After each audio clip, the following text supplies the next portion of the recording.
T20 season is concerned. That was a blister. Giving himself a little bit of room this time and getting it through the field is Gayle. He should get a couple here at least. Good save on the boundary. It was touch and go in the end. They'll pick up 3. They might have a look at this to see if... Awesome room here for Gayle. He takes this one deep. It won't go all the way on the full, but it gets to the boundary comfortably. Beautifully hit. Down the wicket, outside leg stump. And Remington threw it a little bit wide and just jammed down on it. That's how well he's timed it. Got a massive stick. It's a pretty big unit. He gives himself some room this time over the top of slip for 4 runs. It's a short one and crunches it off his hip. A couple of bounces and into the rope. Yeah, it's a good shot. Just didn't get it high enough, Feldman. It was only hip high.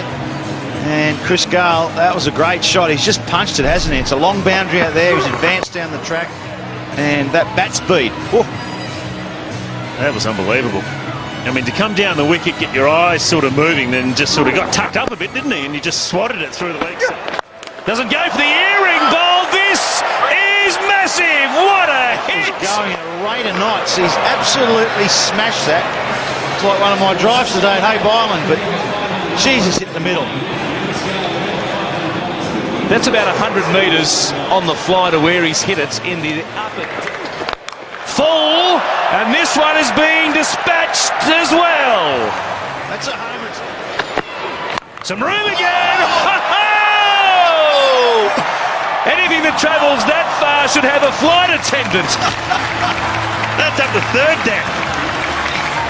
Is he went up the 2nd row? This is up the 3rd tier of the Gabba. Oh, look out. Put your helmet on up in the top row. My goodness, that is a monster. Look at that. That is right out of the screws. I think it was a slow ball, isn't it? But that has been met.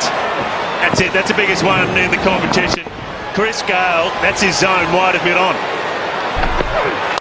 Another one over the head of mid-off this time. Just a regulation garden variety. Gives himself some room. There he goes again. Nobody out there in the gap going back.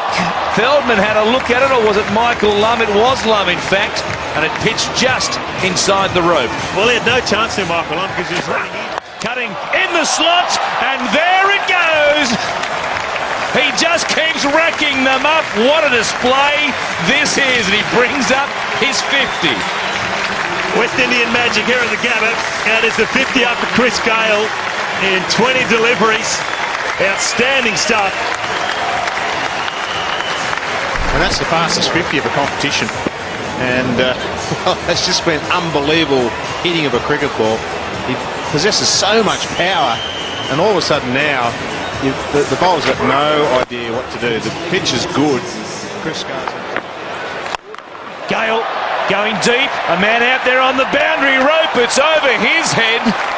Remington couldn't reach that, and the 100 comes up for the Warriors in fine style. I don't reckon Chris Gayle's caught this anywhere near the middle. It's just brute force. Hard swing of the bat towards the bottom, but he just gets for 17, and Gayle on strike. And here he goes again. Rack up another $1,000 for the flood relief appeal. The Sixers are raining down on the game. Oh, look at the kookaburra fly. Beautiful catch up there on the 1st tier. But what about Chris Gayle? Another one, number 6 for the big West Indian. It's like watching the home run derby, isn't it? Out of the States. The ball's just disappearing in the crowd at will. This is a long way back as well. Up, up and away, straight down the ground. As flat as you like for another 6. Bash. Knees are again, an edge, and Gayle is gone. From the Super West Indian. As he comes to the boundary, everybody and the members here at the Gabba on their feet are standing over Chris Gayle. 92 of just 40 deliveries. What an innings it was.